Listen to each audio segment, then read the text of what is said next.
इसलिए बता रहे हैं कि आप लोग धोखे में मत रहना। सत्संग का फ्री मिलता है, वो क्या कहते हैं, कूपन, टोकन कूपन जो भी हो, फ्री मिलता है, एक दिन पहले मिल जाता है। अब वहां 5 लोग खड़े हुए एक परिवार के और ले गए। इसके बाद वो 5 लोगों को 1,000 2,000 का बेच दिया। अब वो आके सत्संग में बैठने के लिए जब, तो उसकी अवस्था लिखी जाती है और उसका लिंग परिचय की पुल्लिंग है या स्त्रीलिंग है, तो मान लो 5 स्त्रीलिंग लिखे हुए नाम है और उनमें 5 पुरुष आ रहे हैं, अवस्था अलग है, उनका आधार कार्ड अलग है। तो उनसे पूछा गया कि आप कैसे, आपका तो कूपन है नहीं, आपका टोकन तो है नहीं। तो उन्होंने कहा मैंने 1,000 में खरीदा, मैंने इतने में खरीदा। ये अपराध है, ना सुनने वाले को लाभ मिलेगा और ना बेचने वाले को, दोनों को पाप लगेगा। जब यहाँ नहीं लिया जाता तो कोई भी ऐसी गंदी हरकत करके यहाँ ना बैठे कि हम 2,000 में खरीद के आ रहे हैं, तुम्हारे को पाप लगेगा। तुम यहाँ आकर के स्वयं खड़े होकर लीजिए, नहीं है तो गली में बैठ के सुन लीजिए। क्यों आप गंदी आदत कर रहे हो, क्यों दूसरों को बढ़ावा दे रहे हो गंदगी के लिए, जब यहाँ एकांतिक के लिए और सत्संग के लिए बिल्कुल फ्री है। आप एकदम आइए, एक दिन पहले आइए और जो टोकन या कूपन जो भी कहा जाता है वो स्वीकार कीजिए और आप आकर के, किसी के लिए कोई फीस नहीं। अब दर्शन कराने के लिए इसलिए बंद करवा दिया, दर्शन कराने के लिए आ रहे हैं 2,000 11,000।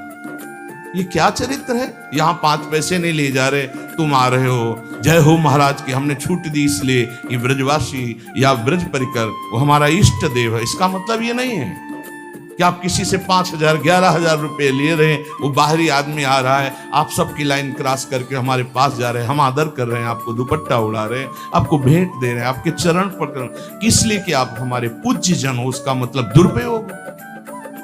कभी आपको ऐसे दर्शन से लाभ नहीं मिलेगा, ध्यान रखना। यहाँ सिद्धांत संतों का जो होता है उसके अनुसार चलना चाहिए। यहाँ कहीं किसी भी तरह की ना हमारे परिकर के कहीं दोष मिलेगा कि फीस लेंगे, और अगर आप फीस देकर कहीं से आते हैं तो आप अपराध करते हैं, आप गलत मार्ग का बढ़ावा कर रहे हैं, अधर्म का। ऐसे ही लोग अधर्मी होते हैं, आ रहे हो सत्संग करने और आप अधर्म का आचरण कर रहे हो, उसको बढ़ावा दे रहे हो, वो क्या करेगा 4 लोगों को। फिर इसके बाद क्या होगा, फिर ये विचार बनेगा कि जरूर बाबा मिले होंगे, 10,000 हमसे लेता है, 5,000 बाबा को देता होगा, 5,000 अपने आप में। दोष दर्शन और वो बुद्धि आपको भ्रष्ट कर देगी, सत्संग और एकांतिक लाभ ले पाओगे।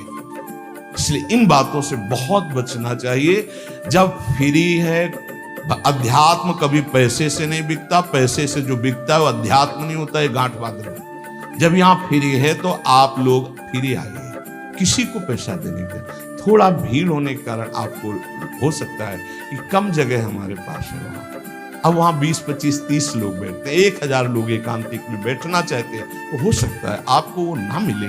तो आप धैर्य पूर्वक रहिएगा, सत्संग में गली में बैठ जाइएगा, खड़े खड़े सुन लीजिएगा, भगवत शब्द हैं, आपका मंगल करेंगे। लेकिन छल कपट करके पैसे के बल से आप एकांतिक में बैठ जाएं, कि आप किसी का दूसरे का कूपन पैसे से खरीद रहे हैं, वो बेच रहा है, तो ये छल कपट भगवान की प्राप्ति करेगा, तुम्हारा मंगल होगा? नहीं होगा।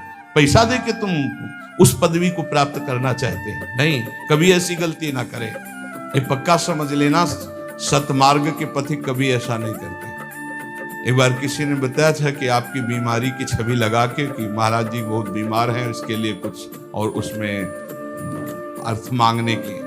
तो ऐसे नीच पुरुषों की कैसी दुर्गति होगी जो इस तरह से धन लेकर के अपने सुख की विषय सामग्री की भोग की वृत्ति रखते हैं।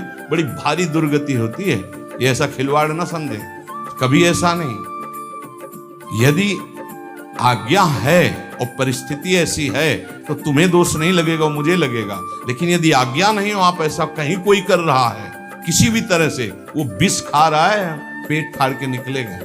ऐसा नहीं किया जाता। किसी संत महात्मा के यश का प्रयोग करके अर्थ की प्राप्ति कर